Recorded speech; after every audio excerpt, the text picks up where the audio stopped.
Welcome to the debate. I want to start today by having you imagine something. Just, for a moment, imagine that you have spent, say, decades mastering a really specific craft. Okay. Say you are a master horologist. Oh, right, like a watchmaker? Exactly. Someone who builds these incredibly complex mechanical watches, and you do it entirely by hand. Wow, okay. So you know the exact tension of every microscopic spring. You know the smell of the oil in the workshop, the friction of the brass gears. Mm-hmm. And your deepest satisfaction in life, really your sense of purpose, comes from this inescapable fact that without your precise, individual human judgment, that watch simply would not tick. Right. I mean, the value of the object in that case is it's completely intertwined with the human exertion required to make it. Yes, exactly. The difficulty of the craft is essentially the point of the work. It is. It's a profound source of identity. But then, I want you to imagine that you walk into your workshop one morning, and sitting right there on your workbench is a small, quiet machine. Okay. And you just watch as this machine instantly stamps out a perfectly calibrated movement. I mean, it is the exact same watch. It keeps perfect time, Oh, man. right? Now, your boss hasn't turned the machine on for mass production yet, so you are still sitting at your bench. You're still getting paid your normal salary to build watches by hand, so your job, strictly speaking, is totally safe for now. For now, yeah. But something fundamental has shifted.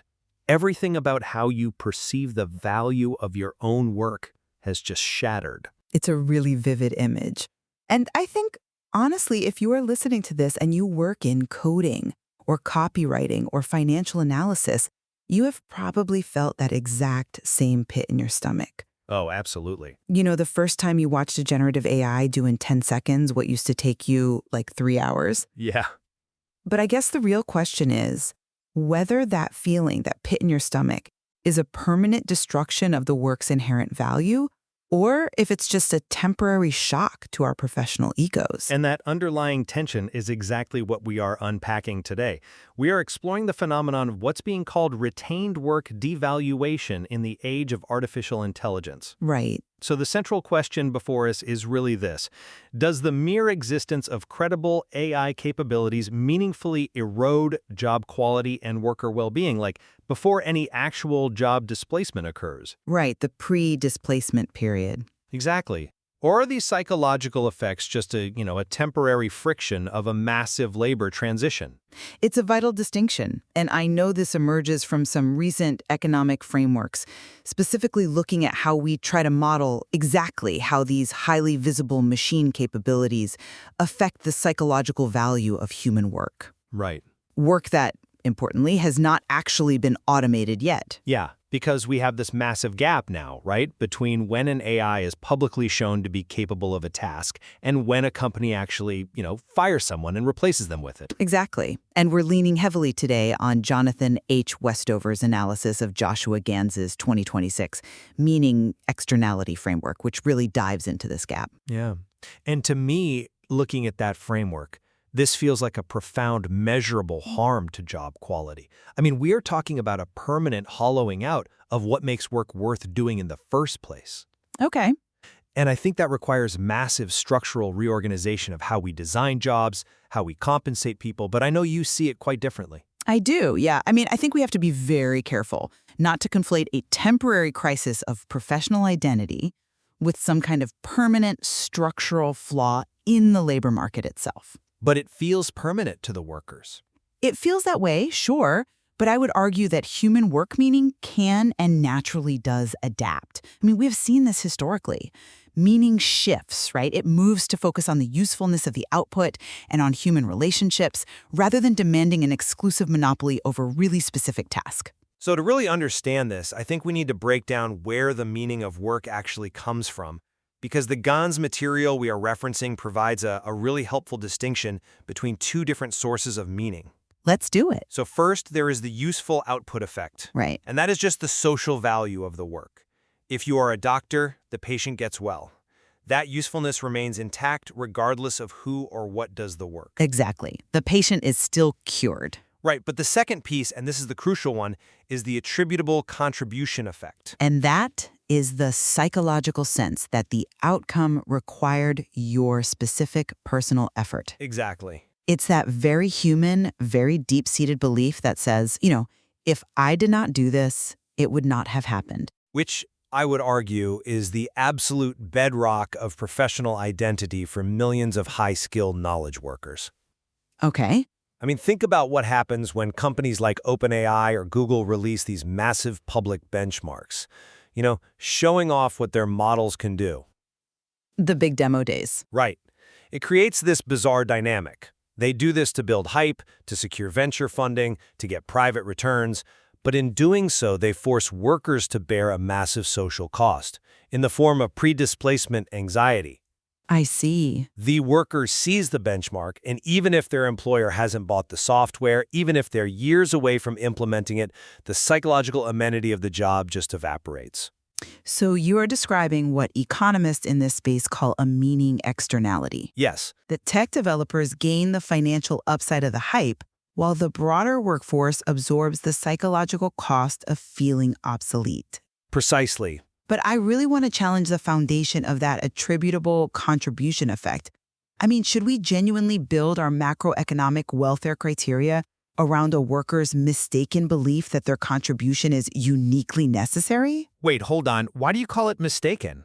Well, because... Up until the moment the machine learned to do it, their contribution absolutely was uniquely necessary. Sure, up until that moment. Now, the scarcity no longer exists in reality. But if a machine can diagnose an illness just as well as a human, your monopoly on that cognitive task is, well, it's an illusion now. You are holding on to a status that the technology has rendered obsolete. But that's incredibly dismissive of the human experience of work. Let's take your doctor example, okay? Let's say you have a seasoned physician who spends an hour painstakingly reasoning through this really complex diagnosis. okay. Then they realize a machine can output that exact same diagnostic reasoning instantly. Right. Now, the patient is still cured. The useful output effect, as GOMS defines it, remains entirely intact. So my question is, why should the subjective loss of the physician's ego, which is essentially what the attributable contribution effect is in this scenario, why should that outweigh the objective maintenance of the patient getting better? Because the physician is a human being. A human being who has to wake up every single morning and find the motivation to do the incredibly grueling work of medicine. Well, sure. You can't just wave away their loss of utility by calling it ego. If a worker experiences that loss of meaning, it is a real economic and psychological harm. I'm not saying it doesn't hurt. I mean, think about our watchmaker. The watchmaker isn't just making a timepiece to tell the time. They are expressing their mastery. If you take away the need for their mastery, their engagement drops. They might start cutting corners, they might burn out, or they might just quit.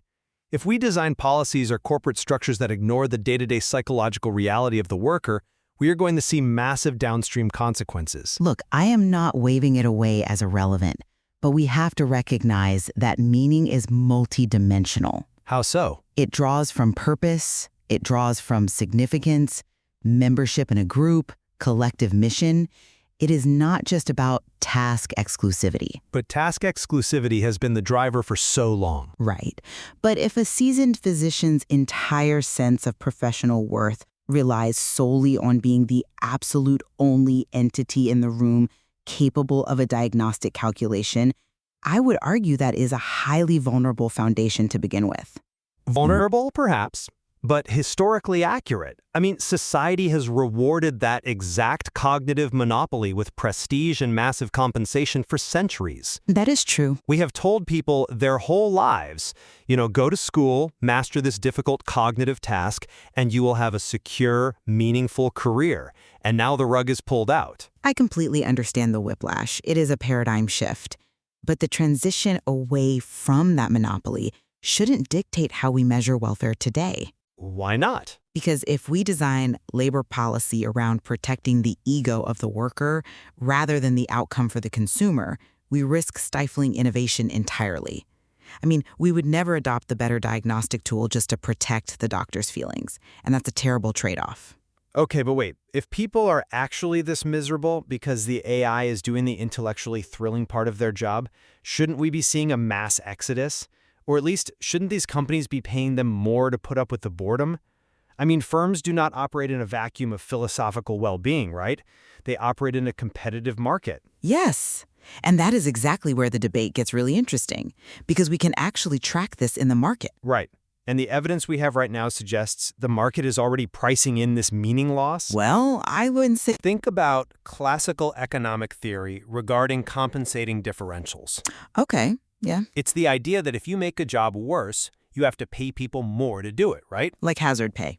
Exactly. And we are seeing this vividly with junior analysts in major financial institutions right now. Ah, you are referring to the recent structural pay raises for junior investment bankers. Precisely. Take the Goldman Sachs example that has been so widely discussed in the literature recently. Goldman Sachs had to significantly increase base compensation for junior analysts. Right. Why? Well, let's walk through what that job used to be. You work 80-hour weeks. It is grueling, it's exhausting, but there was a thrill to it. Right. The prestige of the grind. Yeah, and you were doing high-stakes financial modeling, deep due diligence. You were the one finding the one error in a massive spreadsheet that could make or break a billion-dollar deal. Mm-hmm. That carried a massive attributable contribution premium you felt necessary. And now? Now, automation and AI tools have shifted their work from high-stakes judgment to routine data verification. Right. The machine generates the model, the human just checks it for hallucinations. The prestige and the intellectual thrill have been automated away. The hours are still grueling, but the meaning is gone. So they demand more money. Exactly. To keep those young, brilliant workers from walking out the door, the firm had to replace the lost psychological amenity with cold, hard cash. To me, that is structural, measurable evidence of the meaning externality forcing wage adjustments. The job is worse, so the pay has to be higher. Okay, I completely understand why it looks that way on the surface. Because it is that way. Well, but you cannot just look at a spreadsheet of salary bumps and definitively say, they are being paid a meaning penalty. The data is much messier than that. Messier how? Gantz's framework specifically models this compensation effect. It models it as one possibility. But what you are assuming is that the wage increase is a direct, permanent apology for lost meaning among a static group of workers. Right. But what we are far more likely seeing, and what the research points to, is occupational sorting. What do you mean by sorting? They are still hiring analysts. The jobs still exist. Yes, they are still hiring analysts, but they might be hiring a completely different kind of analyst. Oh, I see. There is some fascinating research on labor supply responses regarding how people value meaning. Economists like Kesternich et al. Categorize workers by how much they care about the mission of their work. Okay. Let's call them highly purpose-driven workers. When a job is hollowed out by automation, like in your Goldman Sachs example, these purpose-driven workers don't just stick around and demand higher wages to do rote work. They don't. No, they just leave. They exit the occupation entirely and sort themselves into alternative, mission-driven fields where their judgment still actually matters. Leaving behind the workers who only ever cared about the money anyway. Exactly. The workers who remain at Goldman Sachs might just have a different utility function entirely. They might care way more about the cash than the craft. So we aren't necessarily seeing a permanent meaning premium being tacked onto jobs as a structural flaw in the labor market. We are seeing the temporary friction of workers sorting themselves into new roles. Okay, but The highly purpose-driven workers take their talents to fields where human-in-the-loop judgment is still paramount. The market is just efficiently redistributing talent based on what people value. But don't you see the profound danger in that? In market efficiency? No, in the brain drain. If you are a CEO and all your most passionate, meaning-driven talent abandons your company because the work feels hollow, you are suffering a massive loss of institutional knowledge. Well, it's a transition, sure. This isn't just efficient sorting, it is a crisis. The people who genuinely cared about the quality of the financial models are gone. The people left are just collecting a paycheck to babysit an algorithm. I don't disagree that it is a serious challenge for management. Organizations absolutely have to intervene if they want to keep their best people engaged. Where we differ is on what those interventions actually prove about the nature of the threat. Well, look at the scale of capital being deployed to address this. I mean, this isn't some minor human resources tweak or a couple of pizza Fridays. No, it's not. We are talking about massive, proactive overhauls of the entire psychological contract between employer and employee. Take AT&T, for example. Right, the Workforce 2020 initiative. Yes, AT&T's Workforce 2020 initiative was a $1 billion reskilling effort. They saw network automation coming, they knew the old jobs were going to feel obsolete, and they had to radically shift their workforce into software development and cybersecurity. IBM has done the exact same thing with their continuous learning models. They call them new-collar jobs. They are moving away from promising you that you are indispensable for a specific task and instead promising that you will be adaptable. Which is a good thing? It is. But these massive financial investments prove to me that the threat to meaning is a severe, systemic risk. You don't spend $1 billion if it's just a temporary friction. See, I look at those exact same investments, and I frame them entirely differently. How could you frame a $1 billion panic button differently? Because I don't see AT&T or IBM as defending against the destruction of meaning. I see them as magnificent evidence of the adaptability of human meaning. Yes. They are actively facilitating its evolution. Because meaning isn't destroyed by technology, it just changes shape. To understand how work redesign actually preserves meaning on the ground, I think we should consider the Stitch Fix stylist model. Stitch Fix? The clothing subscription service? Yes. It is a really perfect example of this human-in-the-loop transition. So initially, a human stylist would have to manually look through thousands of items of inventory to find a shirt that might fit a customer's stated preferences. Right, which sounds tedious. It is tedious, rote work. Now they have a deliberate human-in-the-loop architecture. The algorithm processes the massive data sets, what sizes fit, what colors match past purchases, inventory levels across warehouses. It handles all the heavy analytical lifting. So what does the human actually do to feel useful in that scenario? Because that sounds like the AI is doing the styling. The human stylist makes the final editorial decision. They review the algorithm suggestions, curate the final box, and, most importantly, they write a personalized note to the client. Okay, so they manage the relationship. Exactly. They manage the relationship. By keeping the human in the loop for the subjective, relational part of the transaction, Stitch Fix perfectly preserves meaningful human authority. The stylists actually report very high job satisfaction because the technology is positioned as an assistant, not a replacement. I hear ya, and that's a nice story. But Stitch Fix is a consumer service business. Sure. The interpersonal relationship literally is the product. You are selling a feeling of being styled by a person. Right. But what happens to the analytical or technical professions? Like what? Well, the exact cohorts researchers say are most exposed to generative AI, where there is no interpersonal relationship to fall back on. Give me an example. Think back to our watchmaker. Okay. Or, in a modern context, a back-office financial modeler, a legal researcher, or a radiologist working remotely in a dark room. The remote radiologist is a good example. Right. Their entire value proposition was the judgment that the machine just mastered.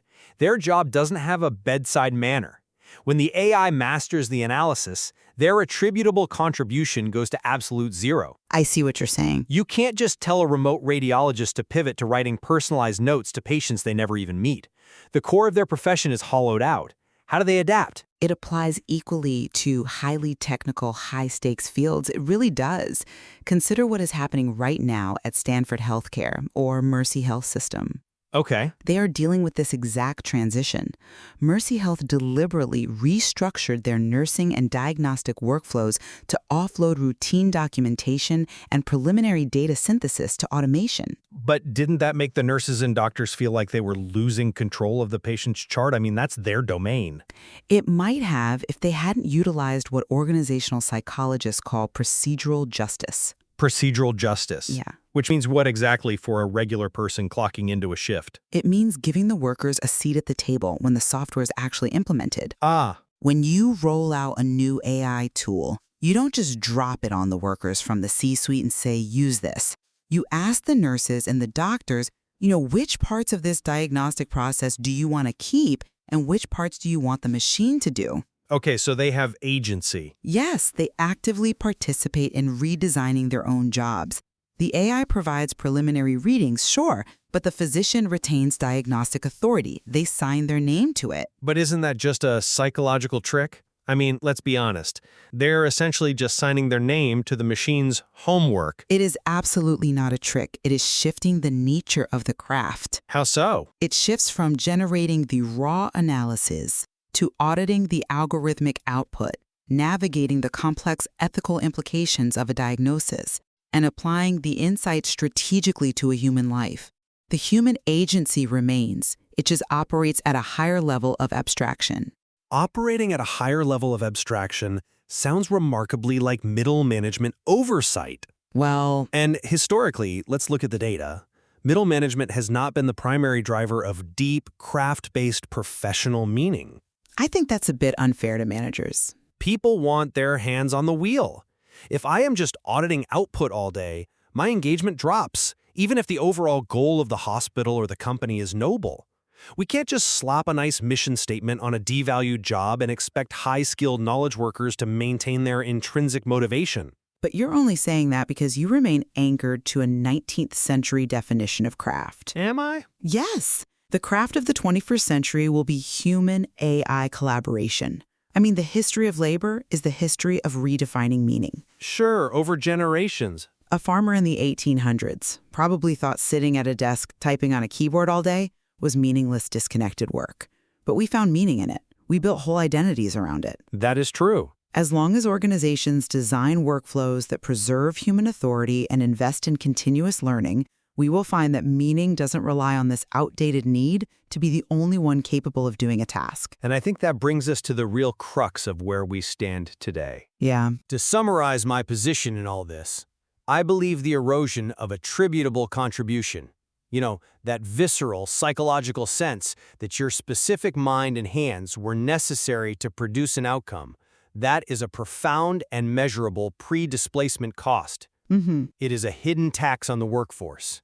And until organizations actively manage job meaning as a tangible asset and aggressively adjust their job designs and compensation to protect that sense of craft, workers will just continue to suffer. Right. It is a welfare loss that our standard employment statistics, the GDP, the jobs reports, they are entirely unequipped to measure it, but it is hollowing out the professional class nonetheless. And to summarize my view, I would say that while the initial shock of AI capability absolutely causes friction, anxiety, and a frankly messy sorting process in the labor market, human work inevitably adapts. You're banking on resilience? Always. Meaning will successfully shift toward collective mission, human-in-the-loop oversight, and the ultimate usefulness of the output. We are not watching the destruction of meaning here. We are just watching its evolution. It truly is a complex intersection of organizational behavior, labor economics, and human psychology. Absolutely. And while we obviously disagree on the permanence of the harm, I think there is a shared convergence here. Yeah, I think so too. Which is that a worker's experience utility, their actual day-to-day psychological reality on the job, fundamentally matters. It cannot just be ignored by policymakers or corporate leaders just because the useful output remains intact. I completely agree with that. As these AI tools become more and more visible long before they are universally adopted, the psychological landscape of work is going to provide incredibly fertile ground for continued exploration. Definitely. The empirical data over the coming years, the wage responses, the quit rates, it will ultimately show us how quickly or how painfully this adaptation actually occurs. So let's think back one last time to our master horologist sitting at the workbench, staring at the machine that can instantly replicate a lifetime of their skill. The watch is built. The gears turn perfectly. The useful output is completely preserved. The watch still ticks. The watch still ticks. But the question that will define the next decade of labor is this. Once the machine can keep the time, what will it take for the human to keep their purpose?